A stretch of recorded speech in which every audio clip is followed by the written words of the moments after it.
சபை கட்ட முடியாது, இனிமே நீ ஆத்தும ஆதாயம் பண்ண முடியாது, நீ எதுக்கு ஊழியம் செய்யறன்னு யாரெல்லாம் சொன்னாங்களோ அவங்க முன்னாடி கர்த்தர் என்ன செய்வாராம்? உங்களை உயர்த்துவார், உங்களை ஆசீர்வதிப்பார். அதற்கு தான் கர்த்தர் கொடுக்கிறார், தானியத்தை கொடுப்பாராம். அதற்கு தானியத்தை கர்த்தர் உங்களுக்கு கொடுக்கிறார். அந்த தானியம் உலக தானியம் அல்ல, தேவ தானியம். ஓ ஆண்டவர் பாருங்கள், மோசே அங்கே எலியாவை பார்க்கிறோம். அவன் மிகவும் என்ன செய்தான்? அவன் மிகவும் நெருக்கப்பட்டு, போதும் கர்த்தாவே என் ஆத்துமாவை எடுத்துக்கொள்ளும் என்று படுத்திருந்தவனை அவன் தட்டி எழுப்பி தேவதூதனை கொண்டு அவன் என்ன செய்கிறான்? அங்கே ஒரு போஜனம் கொடுக்கிறதை பார்க்கிறோம். அது என்ன போஜனம்? அது தேவ தானியம். அந்த தானியத்தை கர்த்தர் இன்றைக்கு கொடுக்கிறார் நமக்கு இந்த வருஷத்துல.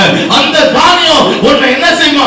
40 மைல் தூரம் உன்னை நடந்து போக பண்ணும். 40 மைல் தூரம் உன்னை தேவனுக்கு முன்பாக கடந்து போக பண்ணும். அது மட்டுமல்ல, கர்த்தர் என்ன செய்கிறாராம்? உன் தானியத்தையும் உன் திராட்சரசத்தையும். ஆமாங்க, ஒரு குடிகாரனா இருந்த மற்ற திராட்சரசத்தை நான் அன்னைக்கு இருந்த, ஆனால் இன்றைக்கு இயேசு கிறிஸ்து ரத்தம் என்னும் அந்த ரசம், அந்த திராட்சரசம் நமக்குள்ள பருக ஆரம்பிங்க.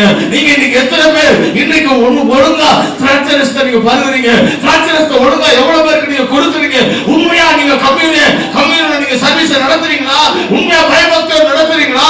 சிலுவை குறித்து தியானிக்கிறீங்களா? சிலுவை குறித்து சொல்றீங்களா?